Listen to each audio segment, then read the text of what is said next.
진멸하라 이렇게 말씀의 제목을 지었습니다. 진멸하라, 다 없애버려라 하는 뜻이지요.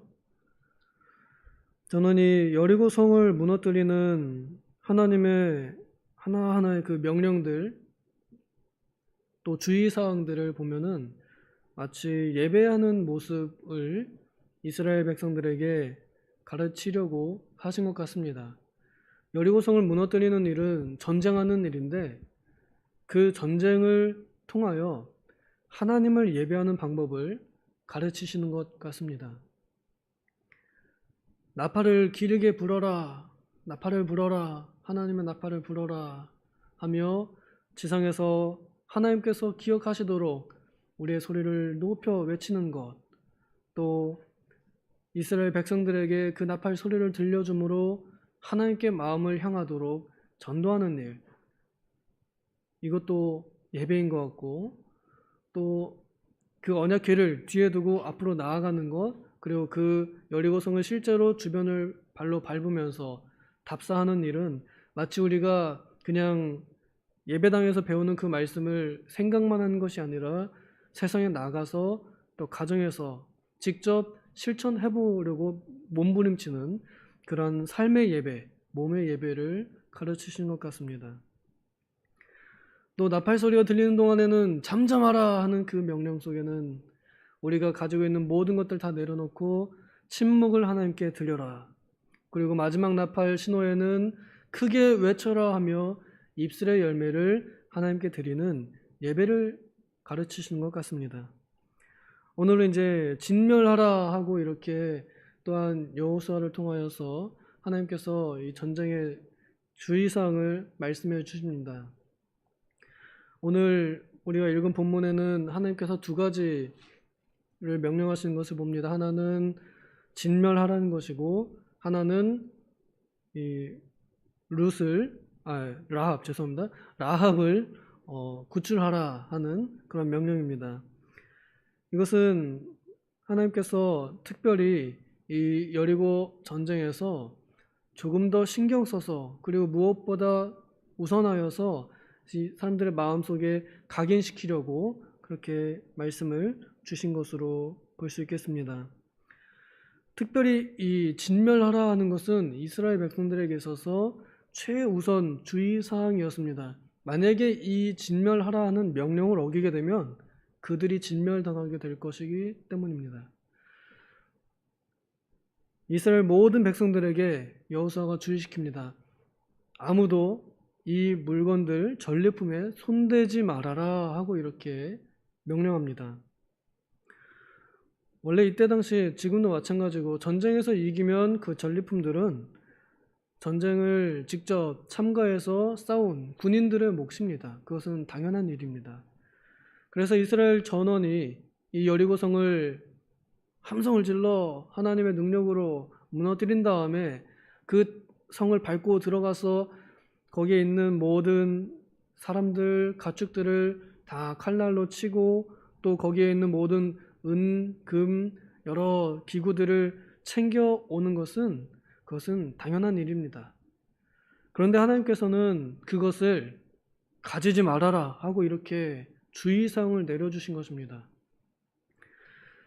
왜 하나님께서 이스라엘 백성들에게 그 성을 정복했는데도 불구하고 가지지 말아라 했는지, 한 가지는 신명기 20장에 보면은 전쟁 규례 중에서 거기에 있는 모든 숨쉬는 것들을 진멸하라 하는 명령에서 우리는 그 뜻을 헤아려 볼 수 있습니다. 신명기 20장 18절에 보면 그 백성들이 행하는 역겨운 일, 우상 숭배하는 일을 너희가 배우지 않도록 그곳에 있는 모든 숨쉬는 것들을 다 죽여라, 진멸해라, 없애라 하고 이렇게 명령하셨습니다.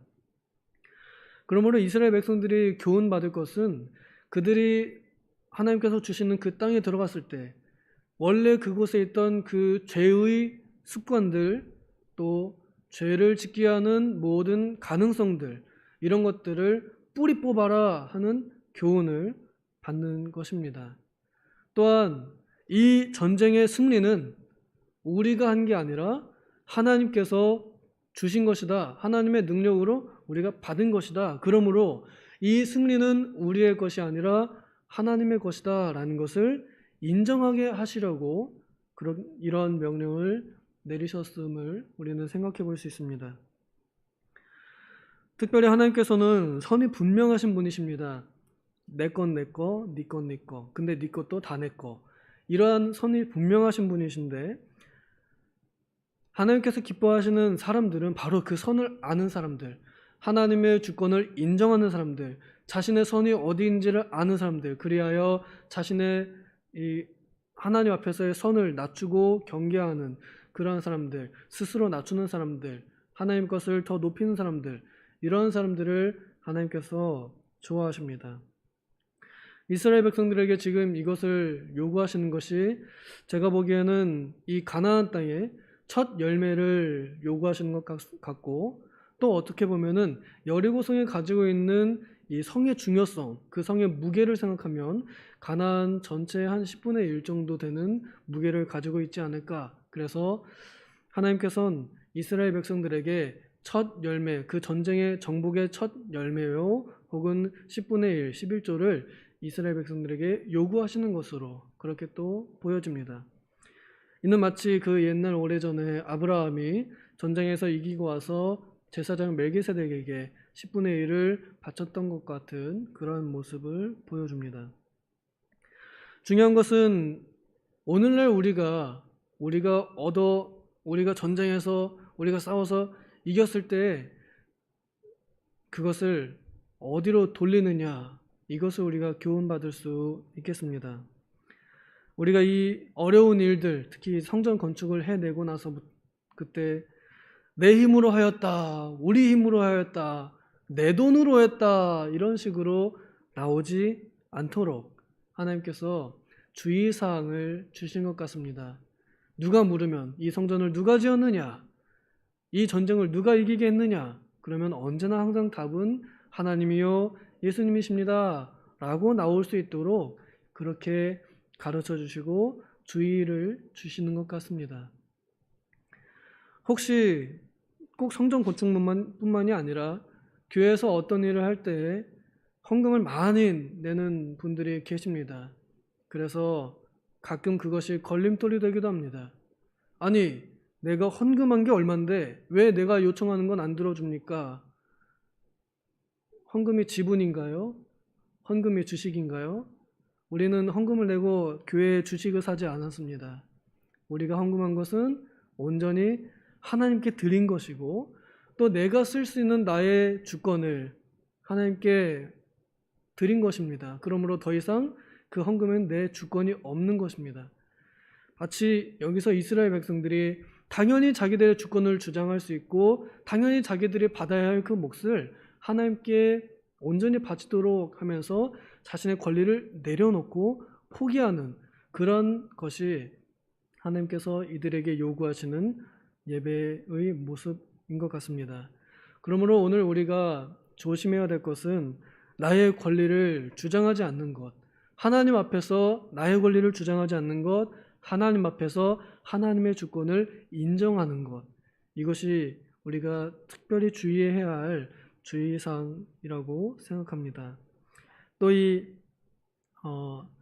한 가지 또 받을 수 있는 교훈은 아까도 제가 말씀드렸지만 이 죄의 씨앗을 뿌리 뽑는 것, 죄가 될 만한 것들은 아예 그냥 싸그리 없애버리는 것, 그런 의미로서의 진멸입니다. 오늘날엔 우리가 뭐 사람을 직접 진짜로 이때 당시에 그 전쟁 시대처럼 막 죽이는 일은 하지 않습니다. 그러나 내 안에서 혹은 내 주변에서 나를 죄로 물들게 하는, 특히 우상 숭배하게 하는, 우선순위를 바꿔버리게 하는, 하나님의 주권을 인정하지 못하게 만드는 것들을 우리는 스스로 분별하고 이제는 조심해야 한다는 교훈을 받을 수 있습니다.